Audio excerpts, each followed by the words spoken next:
Au milieu des défis croissants posés par la corruption au progrès du développement du continent africain, le Maroc accueillera une conférence internationale sur la bonne gouvernance sur le continent africain, qui sera organisée par la Direction nationale de l'intégrité, de la prévention et de la lutte contre la corruption, la International University of Rabat, et l'association Stop Corruption, les 18 et 19 octobre, sous le haut patronage du roi Mohamed V. Quant aux efforts déployés pour juguler le fléau de la corruption, les organisateurs de la conférence ont averti que les pratiques de corruption sont évolutives et de plus en plus complexes, en exploitant les lacunes et les déséquilibres que connaissent les systèmes de gouvernance et d'administration publique, profitant du développement technologique et de la complexité de l'interconnexion des réseaux financiers dans la réalisation d'actes illégaux. Le document d'introduction de la conférence note que la corruption est en tête de liste des facteurs qui sapent les fondements de l'état de droit et encouragent l'économie de rente et diverses formes de privilèges, de népotisme et de clientélisme,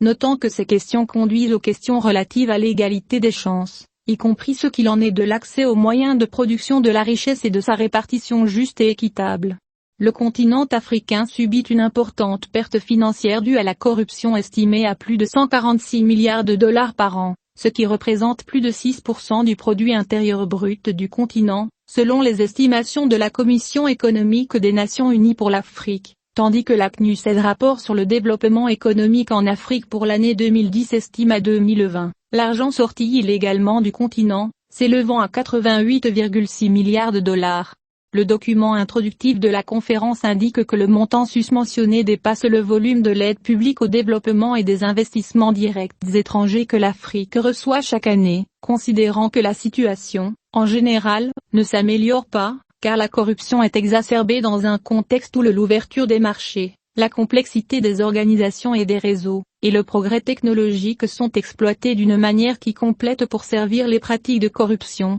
le blanchiment d'argent et les crimes financiers, qui épuisent les moyens de développement et menacent la stabilité des pays et de la région dans son ensemble. Au niveau mondial, ajoute la même source, les estimations d'un certain nombre d'institutions internationales, telles que le Fonds monétaire international, la Banque mondiale et les Nations unies, indiquent que les montants encourus par les pays varient de 1 500 à 2 000 milliards de dollars par an, soit environ 2,5% du PIB. La conférence La bonne gouvernance sur le continent africain s'intéresse notamment au rapport des jeunes à la corruption, car ils sont une génération tournée vers l'avenir et directement ou indirectement concernés par les effets de la corruption. Dans ce groupe communautaire découle également d'être le plus grand moteur des revendications qui s'expriment sous de nouvelles formes grâce aux sites de réseaux sociaux, afin d'accroître la transparence dans la gestion des affaires publiques, et de rejeter toute forme de violation de la loi, privilèges indus et les inégalités sociales et spatiales qui en résultent.